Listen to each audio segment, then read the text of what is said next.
Nityanandam, everyone. Welcome back to the Kundalini Yogini. This is Priscilla, and I am so excited to be sharing with you guys today about aromatherapy in Ayurveda, the use of the sense of smell of oils and incenses that invoke the sense of smell, which relates to the earth element. Now, one second, I just want to make sure I'm going live here. Yes, okay, great. If you can hear me and see me, just let me know in the comments. And I just want to make sure the stream is working. But anyways, so aromatherapy is a traditional therapy, supplemental therapy in Ayurveda, and specifically in the Ayurvedic psychology branch. The sense of smell is directly related to the mind, as are all the senses. This is what we understand and believe in Ayurveda.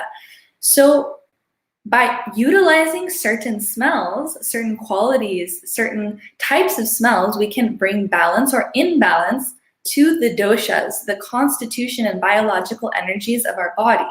So it's really amazing, subtle science to use in our lives to help improve mood and emotion.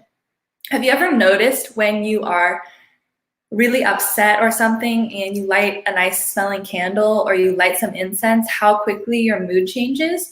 Or even if you remember a certain smell that comes up in your memory and it brings back so much joy or happiness, just like that, smell is a very powerful sense. It directly goes into the brain. And so through that perception, we can balance ourselves or unbalance ourselves. Now, according to the doshas, which are your body type, your constitution, we want to look at that to start off with what scents or oils or aromas we should be using in our day-to-day life. And I'm going to go through that in this video, and then I'll take questions at the end of the stream as well. But just to get started, think about the qualities of the doshas, right? We have Vata, which is a very cooling, cold, mobile energy that's a little sporadic and ungrounded. Vata is going to want the opposite qualities. We're going to want warming oils, sweet oils, oils that are really pleasant and nurturing to the senses. Pitta, we have hot, fiery energy that can sometimes be a little too intense, lean towards the side of anger and control. And so we want to balance it with cooling, refreshing scents and aromas. And then we have Kapha. Kapha is the heavy, lethargic energy that's already the earth element. It already has that grounded nature and happy nature, but it can be overly heavy and overly sweet. So we want to balance it with warm oils because it's cold, but ones that aren't too sweet or fragrant. So the flower scents, all the flowery type of oils like jasmine, we want to avoid putting into it for a Kapha person. It will be more balancing for a Vata person. So like this, I'm going to talk to you guys about the specific scents that we can use in aromatherapy for the doshas. Now, let me know if you guys have any questions throughout this stream about this topic in particular, please, and I will do my best to answer them throughout at the end of this video as well. So first off, we're going to start with Vata. As I was saying, we want to really look at warming and pleasant oils. And just for those of you guys that are just joining in now, aromatherapy in Ayurveda incorporates two main components. We have incense and essential oils. So it's not just one or the other. We can actually use both to our benefit. And the interesting thing is that scents, aromas, are considered one of the fastest ways to get prana into the body. So by utilizing incense in our space, in our home, in our room, even applying essential oil on our skin where we're smelling it, it brings in more prana, more life force energy into us. And that's why we feel an instant emotional change when we utilize these things. So it's a very real science that has been used for thousands and thousands of years in the oldest medicine system in the world. So there's some real stuff to it. And although it's catching popularity nowadays, it's existed for thousands of years, and it works, it really does. So back to Vata. Vata is a colder energy. So we're gonna want oils that are very warming and pleasant. They're not too overwhelming because Vatas are also very sensitive. So we don't wanna overwhelm the senses with super strong smells or high dosages of the oil or the incense, but we wanna have pleasant, warm scents like cinnamon or basil, frankincense, plumeria. There's so many nice flowery scents that are really great for Vata as well. And because Vata tends toward fear and anxiety, these scents can be really beneficial to help lower that fear and anxiety, lower things like insomnia and stress that Vata tends towards, that Vata energy tends towards. Even sandalwood and rose can be really calming and sweet for a Vata person. Those are some of my favorite. I love sandalwood personally. It's one of my favorites for Vata, as well as frankincense. That's like one of my go-tos as well. And then I'm just tuning into the comments here. Yes, Priya. So really quick before I go to the next one, the best way to figure out your type without seeing a practitioner is doing some type of evaluation. And actually, we're going to be very soon having an evaluation up on our website for our company, my Ayurveda company, me and my husband's company, that's going to be launching very soon. We're trying to make that ready for you guys so we can get it out there as soon as possible. But basically, you can take an online evaluation. As long as it's really comprehensive and asks a lot of questions, you can get a pretty good gist of what your dosha is. So for Pitta, we're going to go on to Pitta now. Pitta is, like I said, a very hot energy.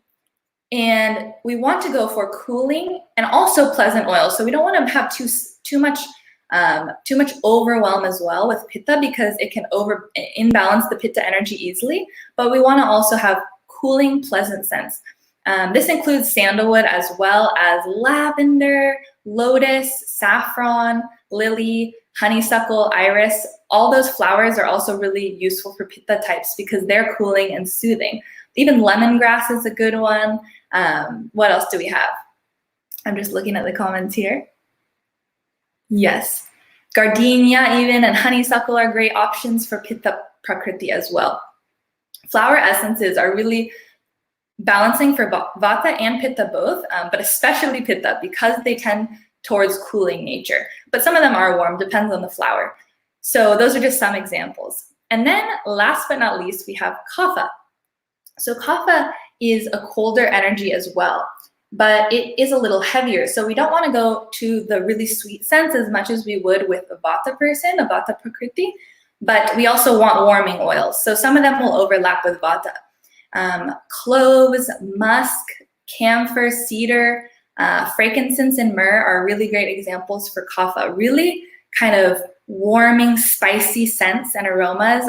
Some of my favorites as well, although I don't lean towards Kapha, but they're some of my favorite scents personally for aromatherapy. Those really musky, strong smells are great for Kapha.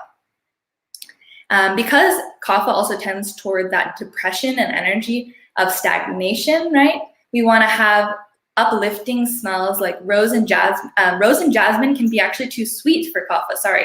So we don't want to get too overwhelmed with that sweetness, but it's all important to have the balance with the scents that we're using. So don't overload and overstimulate any one of them, because that's also going to create an imbalance. So use the oils in moderation at appropriate times and in appropriate spaces. But they're a really great tool to use to balance the doshas of the mind, especially the mind, emotion, and mood in a really unique and fun way.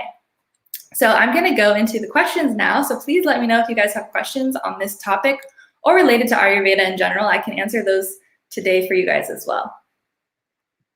I'm live streaming today from a new space, so if there's any tech issues, I apologize. Please do let me know if there's any audio or visual issues.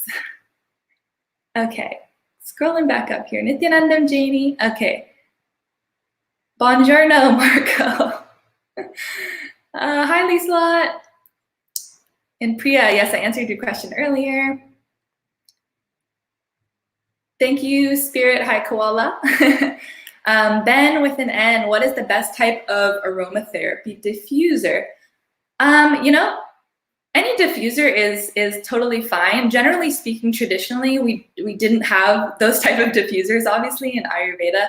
What was used more particularly was burning of resins or like incense cones and incense sticks, and then the essential oil themselves are traditionally applied to a lot of the upper body because we want it to be around the head for the prana to infiltrate from the oils, from the smells. So Traditionally speaking, often the oils would be applied on the temples, on the third eye, on the top of the head, the Sahasrara chakra, sometimes on the back of the neck or behind the ears, or even in certain cases in a small dose, so you can put it under your nose, but it shouldn't be too overwhelming or penetrating to the eyes and hurting or anything like that.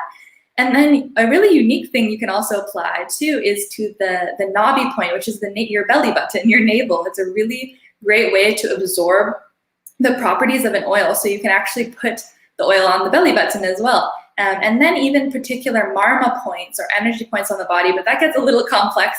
So it's best to work with an actual practitioner or something for that, getting in that depth. Tiger was saying, I get Vata and Pitta. Yes, that's totally normal. Majority of people are actually not one dosha only predominant. Most people are a combination of two, including myself. I'm also Vata Pitta, so we're twins in that regard. There's ways to balance both simultaneously. You want to look for the aromas that balance both, right? That don't cause an imbalance to either. Like sandalwood was one of them. Even the flower scents, the floral scents, a lot of those are going to be good for Vata and Pitta. Okay, TL Robbins, greetings. I was wondering what site, oops, I lost it, where'd it go? Wondering what site you are talking about to go to determine what dosha we are. Yes, I was particularly talking about my website that is going to be launching soon. I'm hoping within the next week or so. So please stay tuned, guys. I would love for you guys to take our quiz, because I've been working really hard on the website to get the most comprehensive, authentic way to get this information freely available for everyone. So hopefully you guys can check that out very soon. Otherwise, there's obviously lots of other websites that have been doing that kind of stuff for a long time. I'm trying to think off the top of my head. I think the VPK site is a good one that has a really like in-depth quiz. Even Banyan Botanicals, I think, has a fairly good quiz that you can determine what dosha you are. Okay, I'm just scrolling to the next comment. How come sometimes the energy I pull in is dense and warm or cold and light? Can you type some of these names of these items out? Yeah, once I go off the live stream, I can type some of the oils into the description as well for you guys to have access to. I know it's a fast one today, but I'll write it down in the description. And you were saying, how come sometimes the energy I pull in is dense and warm or cold and light? I think you're just really aware maybe of actually a higher sense that most people might not perceive. And that's a really accurate description of the different kind of biological energies that the doshas have. So you might be getting that from another person or another being that's around in your space. Another thing I forgot to mention in the beginning that aromatherapy is really good for is not only clearing our own mind, emotions, and mood, but also those of others that we pick up on or that have been sent to us. What I mean by that is like almost like an astral trash that somebody has sent to us, almost like a negative energy. If somebody has sent some negative emotion to you or even in your space, that you could also be feeling that, and aromatherapy is a great way to purify that space, right? Why you see in so many different traditions, you use herbs like sage to burn and clear a space. Sage is actually really good, particularly for kapha. If you're interested in using it, it's better for kapha prakriti, kapha dosha. But like this, we can burn tons of different herbs and spices that create an aroma and clear that energy field. What oils can you ingest or apply safely on the skin? Great question, Lisa. So ingesting of oils is very, very dangerous when it comes to essential oils. I don't know if most people know this, but essential oils should never be taken internally unless they are extremely diluted. They're so strong, so hyper potent that they actually burn holes in your stomach. They break down mucous membranes of the body and burn through it. So they're way too strong to ingest. They have to be thoroughly diluted with another oil like coconut oil or sesame oil. And there's a whole process to it. So please do research that before you try to intake any oils. And applying safely on the skin, generally speaking, most essential oils are safe to apply in moderation on the skin. But notice, obviously, if you have any hypersensitivity or you have any irritation or rashes, be totally aware of that and avoid using that. Reginald, how to meet your guru? You can meet him virtually. He's online, available for pretty much the whole world right now, doing free program called Paramashivaham. So you can tune into that if you'd like. And also live satsang in the evening times. He gives free discourses online. You can always tune in. JC, what happens if one Rudraksha bead chips a little when you got it? As long as it's not cracked completely through, then it should be safe. That's what at least my guru has taught me, that if it's totally shattered or cracked, it has been like the energy's been totally broken. If it's just slightly chipped, you're okay. Thanks, Balaji. Thank you, Spirit Koala. And Kali Sekhmet, the virus has caused so many emotions in people, and it can be very heavy and suffocating. What are good ways to help with not being overwhelmed by it? Yes, that's a great question. I'm just going to add that on there. So yeah, this is definitely a very trying time for everyone, especially highly sensitive, empathetic people, right? You can really pick up on the energy of others, not just whatever you're internally going through, but everything the collective consciousness is going through, or that of your family and friends that you're in tight, close-knit spaces with. So yeah, I think it's a heightening of awareness, because everything is being pulled to the surface. We have an opportunity to look at things which we could kind of run away from for a long time, so to speak, right? We're being stuck inside with ourselves, with other people, with our family members, with people that might be hard to deal with our own internal things that might be hard to deal with. And we have all this fear coming at us from the media and the world around us, right? So I think it's incredibly important to do everything possible we can to take care of ourselves even more during this time. And really what I mean by that is being dedicated to your spiritual practice. Have a routine for yourself and really make it happen for yourself, because we're only going to grow in imbalance, right? If we keep feeding the different imbalanced emotions versus our higher self, right? So do your yoga, do your meditation, do your pujas or your prayer rituals. Some type of connection to a higher source is, of course, very, very healing and grounding.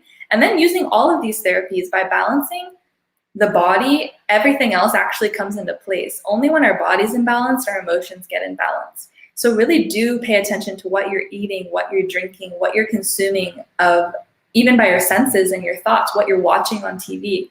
All of these things are going to have effect on us.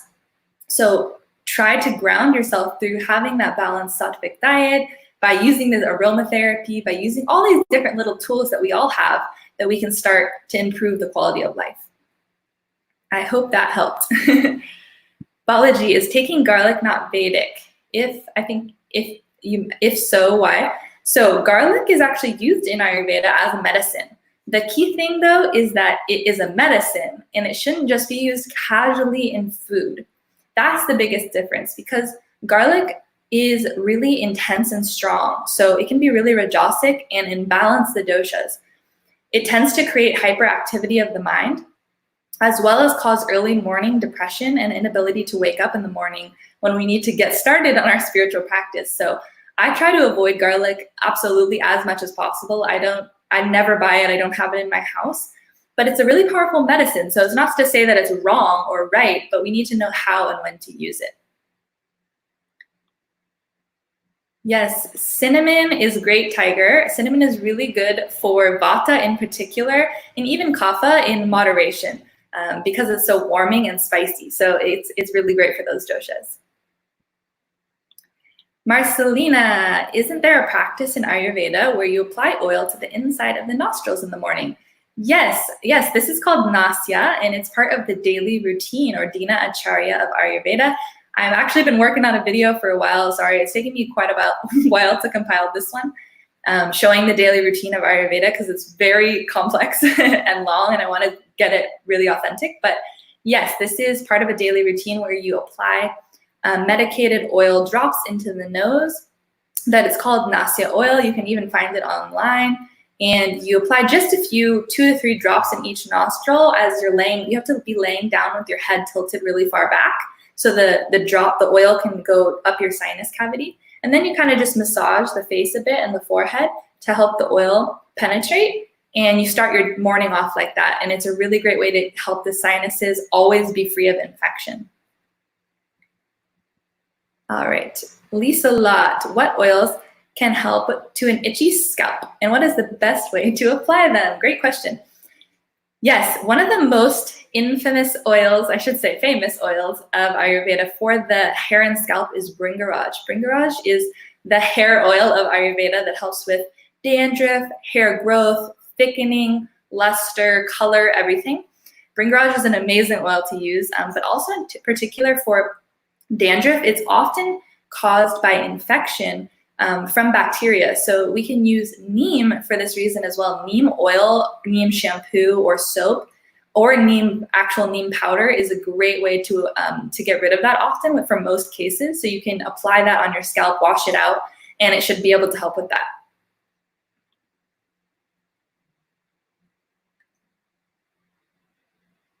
Hi, Naresh. Sorry, I just want to say that I am not a guru because I have my own guru and I'm following him.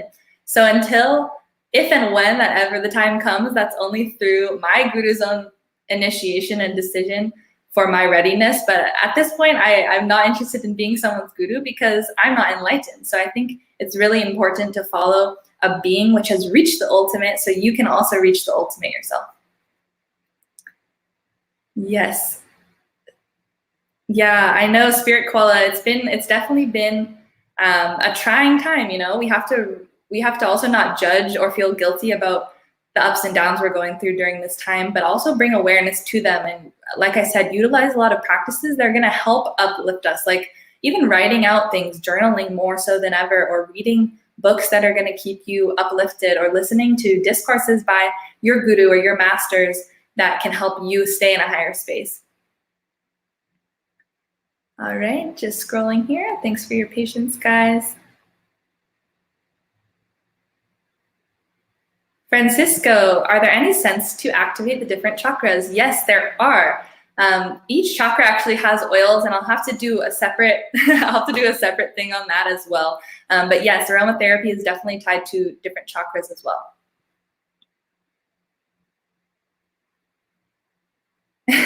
Yes, Marcelina, neem is very strong, but is very powerful. So it's worth it, though. It's really worth it. Can Ayurveda address TMJ due to stress? Yeah, absolutely. TMJ has been worked on in Ayurveda, as most conditions. But of course, you have to see the individual case, and that's what Ayurveda is all about. It's not about disease-specific treatment. It's about individual-specific treatment.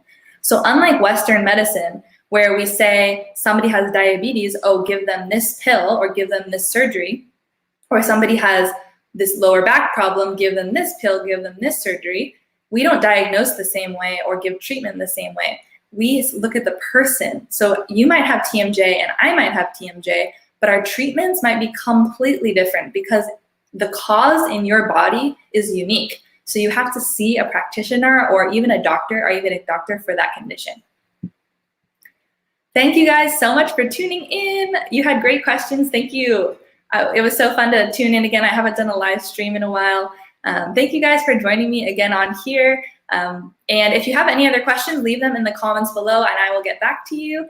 And make sure to tune into my TikTok, Kundalini Yogini, because I'm making a lot of videos actually related to Ayurveda. So if you're interested in this topic, every day, or almost every day, I'm putting out videos about different herbs on there that are just little 1-minute videos that are helpful to give introductions to herbs as well as other different components of Ayurveda. So give me a follow on there and I will share more there as well.